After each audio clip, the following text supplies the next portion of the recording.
पत्र जो इतिहास बन गए। लेखक महात्मा गांधी। सबसे पहले बच्चों हम महात्मा गांधी के जीवन परिचय के बारे में चर्चा करते हैं कि मोहनदास करमचंद गांधी को भारत में महात्मा गांधी के नाम से जाना जाता है और हर भारतवासी इनके नाम से परिचित हैं।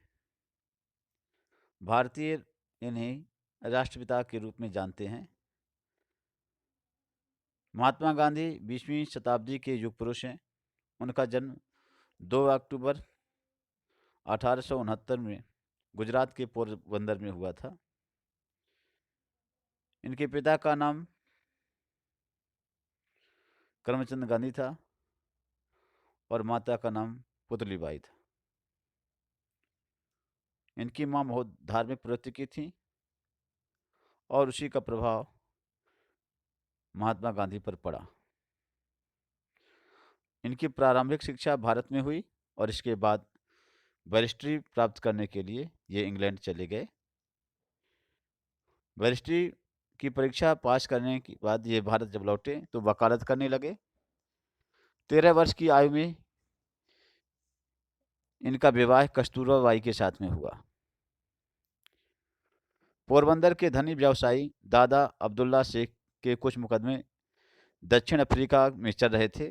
उन मुकदमों की पैरवी करने के लिए अब्दुल्ला शेख गांधी जी को मई 1893 में अफ्रीका ले गए। अफ्रीका में गांधी जी ने भारतीयों की दुर्दशा देखी और उनकी दुर्दशा देख करके उनके उद्धार के लिए आंदोलन चलाया। यह आंदोलन बिल्कुल नए ढंग का था। यह आंदोलन सत्याग्रह के नाम से जाना जाता है।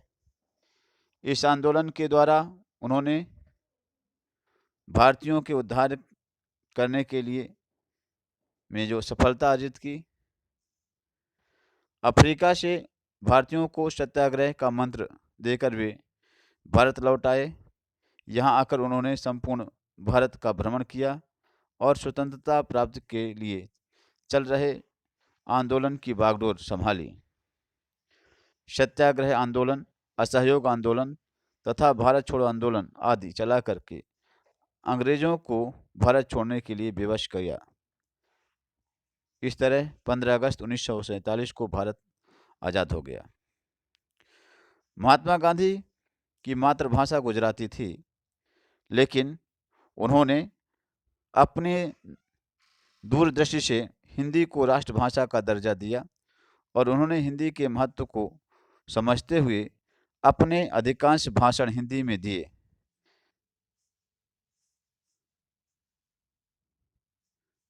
इस तरीके से 30 जनवरी सन 1948 को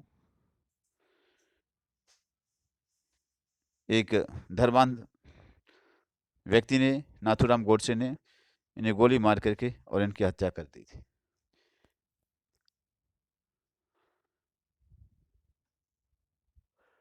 रचनाएं तो महात्मा गांधी जी के विपुल साहित्य की उनकी मृत्यु के बाद जो भारत सरकार के प्रकाशन विभाग ने संपूर्ण गांधी वाग्मय नाम से प्रकाशित किया। उन जो तो इनके अनेक भाग अब तक प्रकाशित हो चुके हैं। इनकी आत्मकथा सत्य के प्रयोग इनकी महत्वपूर्ण रचना है। हरिजन और इंडिया नमक पत्र भी इन्होंने निकाले। इनकी भाषा शैली सरल सहज है। तो अब इस पाठ के में हम देखेंगे, सबसे पहले ये हुआ गांधी जी का परिचय। अब गांधी जी के परिचय के बाद इस पाठ का परिचय बताते हैं, इसका सारांश बताते हैं।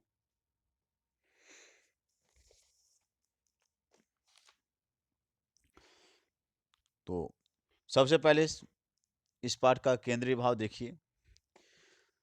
यह पत्र केवल सूचना संवाद माध्यम भर नहीं है। पत्रों से शिक्षा और ज्ञान भी प्राप्त होती है। यहाँ पर महात्मा गांधी ने अपने बेटे को उस समय पत्र लिखा था जब वो जेल में थे। इस पत्र के माध्यम से गांधी जी के जो आदर्श और उनका जो चिंतन है उसके बारे में जानकारी मिलती है हमें। साथ में नई पीढ़ी के प्रति, अपने बेटे के प्रति जो है उसके भविष्य के निर्माण के लिए उनकी जो चिंता उससे भी प्रकट हो रही है। माँ की सेवा, शिक्षा में चरित्र निर्माण की भावना, गरीबी का गुरुत्व, किसानी जीवन का महत्व, संस्कृत के ज्ञान की उपयोगिता, मितव्ययिता और ईश्वर की प्रार्थना को पत्र में विशेष बल दिया गया। गांधी जी चाहते हैं कि उनका पुत्र इन्हें जो तो अपने जीवन में अपनाए। गांधी जी का यह चिंतन भारतीय जीवन के मूल्यवान पक्षों की ओर संकेत करता है। आज भी ये मूल्य हमारे जीवन के लिए उपयोगी हैं। पत्र साहित्य का एक आदर्श नमूना यह पत्र प्रस्तुत करता है। वास्तव में इस पाठ का सारांश देखते हैं। यह पत्र 15 मार्च 1909 को प्रिटोरिया जेल से अपने पुत्र मणिलाल गांधी को लिखा गया था। गांधी जी ने 15 मार्च 1909 को प्रिटोरिया जेल से अपने बेटे मणिलाल गांधी को लिखा था। तो गांधी जी ने अपने बेटे को बताया कि उन्हें जेल में रहते हुए एक माह में एक पत्र लिखने और एक पत्र प्राप्त करने का अधिकार है।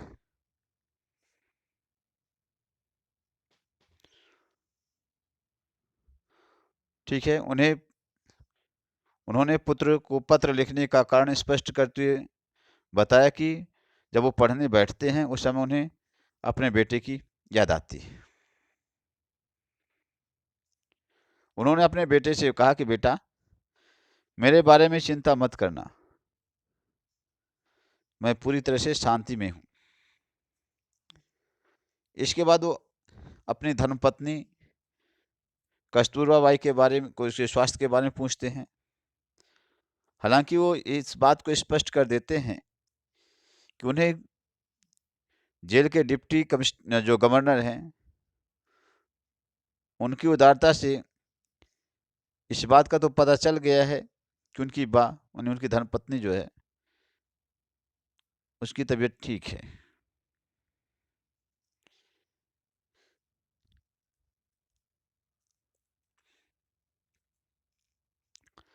फिर भी वो कह रहे हैं कि अगर वो ठीक हो गई हैं तो उन्हें पूछा है पत्र में कि क्या वो चलने फिरने लगी हैं। बताया कि बा और तुम्हें प्रतिदिन क्या सुबह साबूदाना और दूध लेना है। अपने बेटे से कहते हैं कि देखो बेटा, मैंने तुम्हारे ऊपर जो जिम्मेदारी दी है उसे तुम्हें क्या है अपनी योग्यता से और आनंद से पूरा करना है। बेटे को इस बात की भी शिक्षा देते हैं कि देखो, अक्षर ज्ञान प्राप्त कर लेना वास्तविक शिक्षा नहीं है। सच्ची शिक्षा तो क्या होते हैं, चरित्र निर्माण और कर्तव्य का बोध कराती है। सच्ची शिक्षा में क्या होता है, चरित्र का निर्माण होता है और दूसरी बात क्या है, कर्तव्य का बोध होता है, ज्ञान होता है। बोध मीन्स ज्ञान, उन्हें फंडामेंटल ड्यूटीज की जानकारी मिलती है और करेक्टर बनता है। गांधी जी कहते हैं कि देखो बेटा मणिलाल, तुम अपनी माँ की सेवा कर रहे हो, अपने दोनों भाइयों की देखभाल कर रहे हो, तो तुम्हारी आधी शिक्षा तो वैसे ही पूरी हो गई।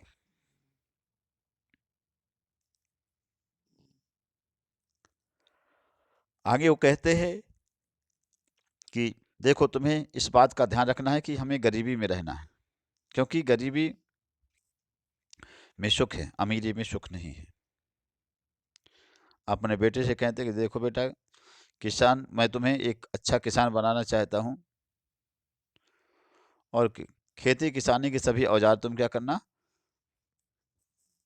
साफ सुथरा करके व्यवस्थित करके रखना। अब बच्चों आप लोग कहेंगे भाई किसान क्यों बनाना चाहते हैं? उस समय की जो स्थितियां थी बच्चों, सामाजिक परिदृश्य में खेती को ही महत्व दिया जाता था। उत्तम खेती, मध्यम बान, निकृष्ट चाकरी, भीख निदान। मतलब ये है कि पहले प्रायोरिटी खेती को दी जाती थी, उत्तम खेती, फिर मध्य, इसके बाद दूसरे नंबर पर व्यवसाय को, बान में व्यवसाय को, निकृष्ट चाकरी मतलब तीसरा रेंज किसको है, नौकरी को तीसरा प्लेस मालूम था, और भीख को, भिक्षा मांगने को चौथा। तो गांधी जी ने शायद इसीलिए उस समय के आधार पर खेती के लिए अपने बेटे को कहते हैं कि मैं उसमें एक अच्छा किसान बनाना चाहता हूँ।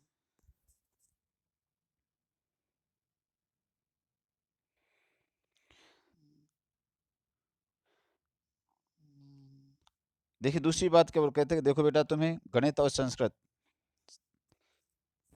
और संगीत का पूरा जो तो ध्यान देना है।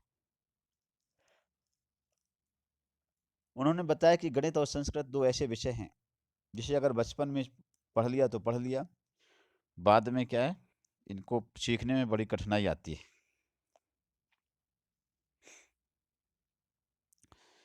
संगीत के बारे में भी बताया कि संगीत है, हिंदी है, गुजराती है ना, अंग्रेजी की, इनका सभी ध्यान रखना। क्या तो हिंदी, गुजराती और अंग्रेजी के कुछ चुने हुए भजन हैं, कविताएं हैं, उनको कलेक्ट कर लेना, संग्रह कर लेना। और धीरे धीरे क्या है देखोगे कि साल के अंत में ये कलेक्शन तुम्हारे लिए बहुत उपयोगी होगा।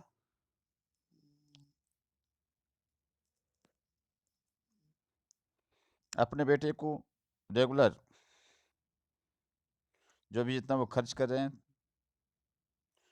उसका एक एक पैसे का हिसाब रखने की बात कह रहे हैं।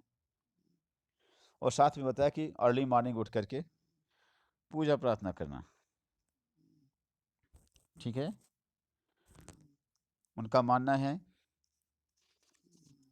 कि इसमें इस बात का हमेशा ध्यान रखना चाहिए कि हर एक काम जो है तो पूजा पाठ के लिए समय रहते हुए निकालना चाहिए और समय पर पूजा पाठ करनी चाहिए।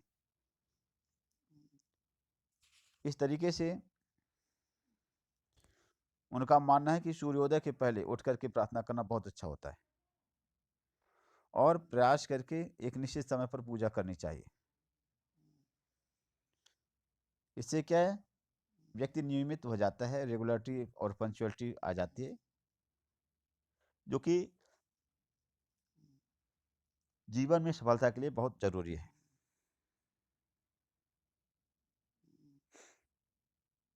अपने बेटे से बाद में कहते हैं कि भाई तुम्हें सोच समझ करके आराम से पत्र लिखना, जितना भी बड़ा लिखना हो तो उतना लिख देना। ये पूरे लेसन का सारांश है। अब देखिए रीडिंग इसकी करते हैं। गांधी जी का पुत्र के नाम पत्र, प्रिटोरिया जेल, 15 मार्च 1909। प्रिय पुत्र, प्रतिमास एक पत्र लिखने और एक पत्र प्राप्त करने का अधिकार मुझे मिला है।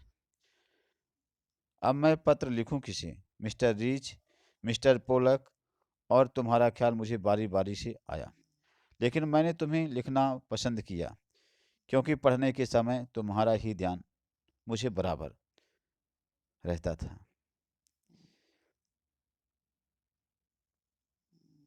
मेरे बारे में तुम जरा भी चिंता मत करना, विशेष कुछ कहने का अधिकार मुझे नहीं। मैं पूर्ण रूप से शांति में हूँ। आशा है कि बा अब अच्छी हो गई होगी। मुझे मालूम है कि तुम्हारे कुछ पत्र यहाँ आए हैं, लेकिन वह मुझे नहीं दिए गए। फिर भी डिप्टी गवर्नर की उदारता से मुझे मालूम हुआ कि बा का स्वास्थ्य सुधार हो रहा है। क्या वह फिर से चलने फिरने लगी है? तो देखिए, राइटर यहाँ पर ये बता रहे हैं कि महीने में केवल क्या है, एक पत्र पाने का और एक पत्र लिखने का अधिकार जेल में दिया गया था हर कैदी को। अब किसको लिखे? उसे याद मिस्टर रीच भी आ रहा है, मिस्टर पोलक भी आ रहे हैं, बेटा भी याद आ रहा है। बाद में उन्होंने डिसाइड किया कि बेटे को लिखें। बेटे को क्यों लिखें? क्योंकि जब भी पढ़ने बैठते हैं तो उन्हें अपना बेटा याद आ जाता है, गांधी जी को। और फिर वो कहते हैं कि मे भी हो सकता है कि घर में क्या है, परेशान हो, बोला बेटा मेरी चिंता मत करना, मैं शांतिपूर्वक रह रहा हूँ। उनकी धर्मपत्नी कस्तूरबा बाई की तबीयत खराब थी, तो बता रहे हैं कि क्या है गांधी जी कि वैसे अकॉर्डिंग टू रूल्स जो है, मुझे भी क्या एक ही पत्र मिला है महीने में, लेकिन क्या डिप्टी गवर्नर ने अभी क्या है पत्र पढ़ लेते थे शायद उस समय, ये विधान रहा होगा अंग्रेजी सरकार के ज़माने में कि हर किसी के पत्र क्या है, जेल प्रत्येक कैदी के आने और जाने वाले पत्रों को हो सकता है पढ़ा जाता रहा हो। तो जब वहाँ डिप्टी गवर्नर ने आने वाले पत्रों को पढ़ा होगा तो उसे पता चला कि शायद इनकी जो महात्मा गांधी की जो पत्नी है उनकी तबीयत अब ठीक हो गई है। तो उसे क्या चलते फिरते गांधी जी को उन्होंने हिंट कर दिया कि भाई ठीक है, चिंता मत करो, है ना, तुम्हारी बीवी क्या है, तेरी बीवी क्या हो गई है, ठीक हो गई है। ऐसा कहीं ना कहीं उन्होंने हिंट किया होगा। अब उनको चिंता कि बा ठीक हो गई हैं तो क्या खाती हैं और समय पर उठती हैं कि नहीं उठती हैं, क्या कैसा। तो बताएं, देखिए कि आप लोग क्या करना, दूध और साबूदाना खाना, क्योंकि क्या ये सुपाच्य होते हैं। और अब कुछ हम तुम्हारे विषय में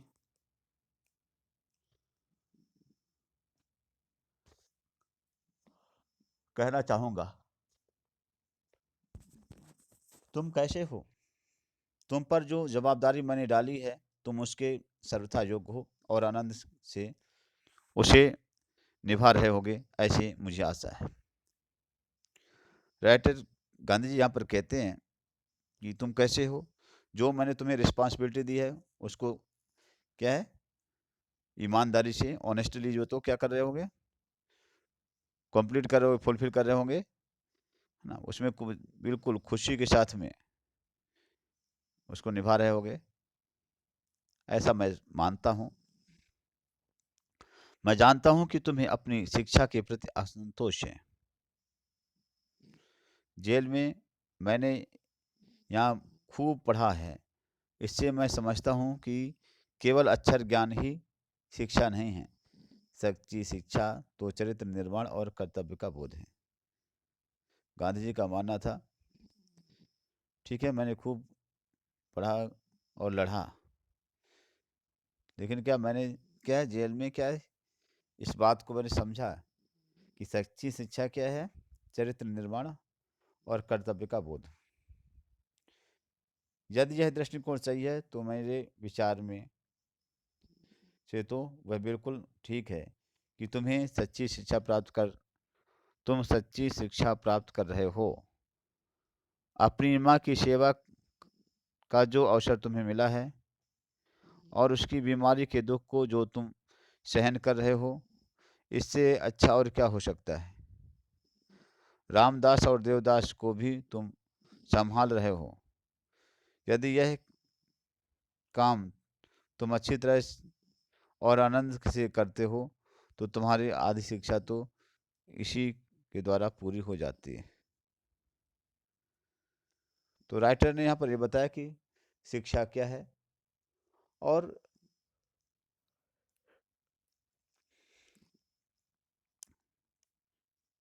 मणिलाल गांधी से कह रहे हैं कि भाई देखिए तुमने क्या किया अपने, ठीक है, माँ की अपने भाइयों की अगर सेवा कर रहे हो, इससे बड़ी शिक्षा और क्या हो सकती है। इतना और याद रखना कि जब ये सब हमें तो गरीबी में से रहना है, इतना याद रखना कि अब से हमें क्या रहना है, गरीबी में रहना है। जितना अधिक मैं विचार करता हूँ उतना ही अधिक जो तो मुझे लगता है कि गरीबी में ही सुख है, क्योंकि अमीरी की तुलना में गरीबी बहुत सुखद है। राइटर यहाँ पर ये बताते हैं कि भाई आमतौर पर सभी लोग अमीर बनना चाहते हैं, लेकिन अपने जीवन के अनुभव के आधार पर क्या है, लेखक कहता है कि मुझे गरीबी में रहना ज़्यादा पसंद है।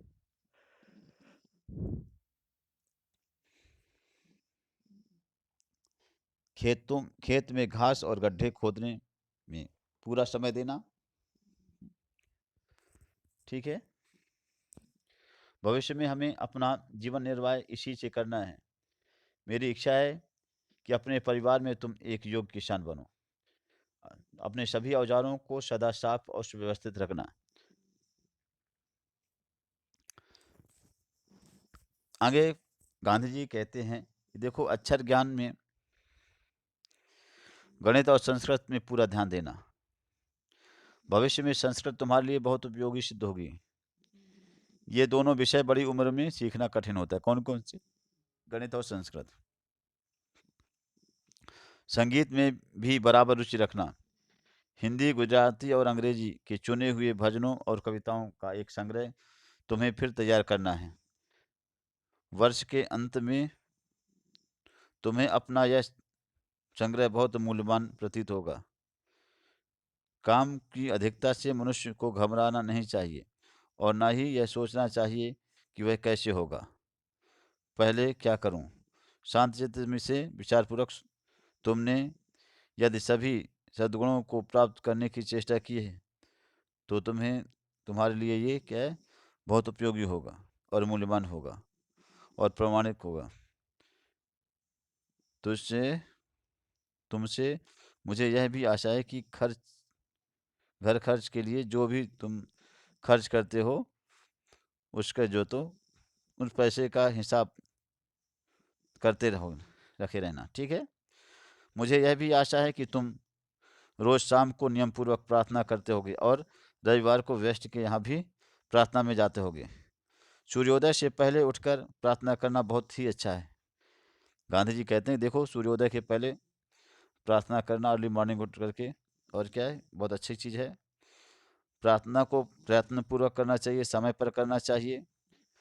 इससे क्या है, इस रेगुलरिटी से जीवन में आगे चल करके बहुत बड़ी सहायता मिलती है। गांधी जी कहते हैं कि देखो बेटा, इस पत्र को पढ़ लेने के बाद इसका जवाब देना। और तुम्हारा पिता मोहनदास, ये पूरा पत्र है। अब इस पत्र में सबसे पहले हम लघु उत्तरीय प्रश्न की तरफ चलते हैं, है ना। आफ्टर देन दीर्घोत्तरीय, फिर भाषा विस्तार में। तो लघु उत्तरीय में देखते हैं, प्रश्नों तरफ देखते हैं। बा का स्वास्थ्य सुधारने की जानकारी बापूजी को किसके द्वारा मिली थी? तो बा का स्वास्थ्य की जानकारी डिप्टी गवर्नर माने उपराज्यपाल जो है द्वारा मिली। बापूजी प्रातःकालीन स्वल्पाहार में किन पदार्थों को ग्रहण करने की सलाह देते हैं? तो बापूजी क्या है, प्रातःकालीन स्वल्पाहार में दूध और साबूदाना को ग्रहण करने की सलाह देते हैं। गांधी जी ने अक्षर ज्ञान के किन विषयों पर बल दिया है और क्यों? तो गांधी जी ने अक्षर ज्ञान में गणित और संस्कृत विषयों पर बल दिया है, क्योंकि बड़ी उम्र में इन्हें सीखना कठिन हो जाता है। गांधी जी ने अपने पुत्र के व्यय के संबंध में और कौन सी सावधानी रखने की बात कही है? तो गांधी जी ने अपने पुत्र के व्यय के संबंध में यह कहा है कि भाई जो भी व्यय करना, खर्च करना, उसके पाई पाई का हिसाब क्या अपने पास रखना, लिखते जाना। गांधी जी के अनुसार इस प्रार्थना करने का उपयुक्त समय क्या है? तो गांधी जी के अनुसार इस प्रार्थना करने का उपयुक्त समय क्या है? सूर्योदय से पहले का, ठीक है। आफ्टर देन दीर्घोत्तरीय प्रश्न में आते हैं। दीर्घोत्तरीय प्रश्नों में देखिए, सबसे पहले प्रश्न है गांधी जी का शिक्षा के प्रति क्या दृष्टिकोण था? तो गांधी जी का शिक्षा के प्रति दृष्टिकोण था कि शिक्षा व्यक्ति में चरित्र निर्माण की भावना और कर्तव्य बोध जो तो उत्पन्न करे, वही श्रेष्ठ शिक्षा है। केवल अक्षर ज्ञान शिक्षा नहीं है। सच्ची शिक्षा क्या है? चरित्र निर्माण और कर्तव्य बोध है। माँ की सेवा के माध्यम से अपने पुत्र को गांधी जी क्या संदेशा देना चाहते हैं? माँ की सेवा के माध्यम से अपने पुत्र को गांधी जी यह संदेशा देना चाहते हैं कि माँ की सेवा करना ही सच्ची शिक्षा है, यही तुम्हारा कर्तव्य है। गांधी जी का आधी शिक्षा से क्या आशय है? देखिए, गांधी जी का आधी शिक्षा से आशय है कि केवल अक्षर ज्ञान प्राप्त करना ही शिक्षा नहीं है। इस उनके अनुसार जो शिक्षा व्यक्ति को केवल अक्षर ज्ञान कराती हो, ठीक है, वह शिक्षा नहीं है। चारित्रिक सद्गुणों और कर्तव्य बोध की भावना जहाँ पर उत्पन्न हो, वही आधी शिक्षा है। गांधी जी ने अपने पुत्र से अच्छा किसान बनने की अपेक्षा क्यों की थी? गांधी जी जो है की इच्छा थी कि उसके परिवार में से एक किसान हो जो भविष्य में खेती से ही अपने जीवन निर्वाह का काम करना शुरू कर दे। इसलिए उन्होंने अपने पुत्र को अच्छा किसान बनने की सलाह दी। गांधी जी समय की पाबंदी के संबंध में गांधी जी ने क्या मत दिया था? स्पष्ट कीजिए। तो समय की पाबंदी के संबंध में गांधी जी का यह मत था कि व्यक्ति का समय व्यक्ति को समय की पाबंदी रखनी चाहिए। समय की पाबंदी जीवन में आगे चल कर के बड़ी सहायक सिद्ध होती है।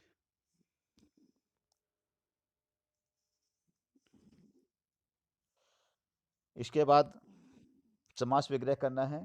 प्रतिमास, हर एक मास, प्रत्येक मास जो है, अव्यय भाव, अक्षर ज्ञान, अक्षर का ज्ञान तत्पुरुष समास, चरित्र का निर्माण तत्पुरुष समास, जीवन निर्माता जीवन का निर्माता तत्पुरुष समास, जीवन निर्वाह है, हो गया। फिर क्या? घर के लिए खर्च तत्पुरुष समास, और जीवन निर्वाह में जीवन के लिए निर्वाह क्या हो जाएगा? तत्पुरुष समास हो जाएगा।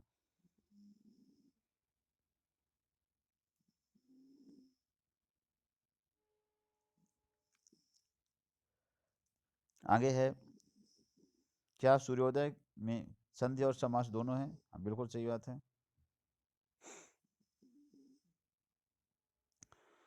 निम्नलिखित वाक्यों के निर्देशानुसार जो तो परिवर्तन रूपांतरण करना, जैसे क्या है? कुछ करने का अधिकार मुझे नहीं।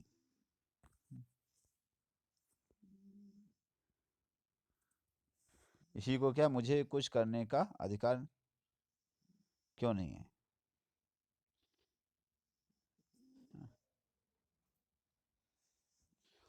क्या यह फिर से चलने फिरने लगी? इसका हो जाएगा, वह फिर से चलने फिरने लगी। मैं पूर्ण रूप से शांति में हूँ। इसका हो जाएगा, मैं पूर्ण रूप से शांति में नहीं हूँ।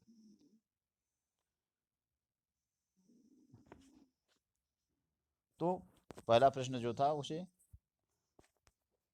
क्वेश्चन मार्क में कन्वर्ट करना था, प्रश्नवाचक में, दूसरे को विधिवाचक में, तीसरे को निषेधवाचक में।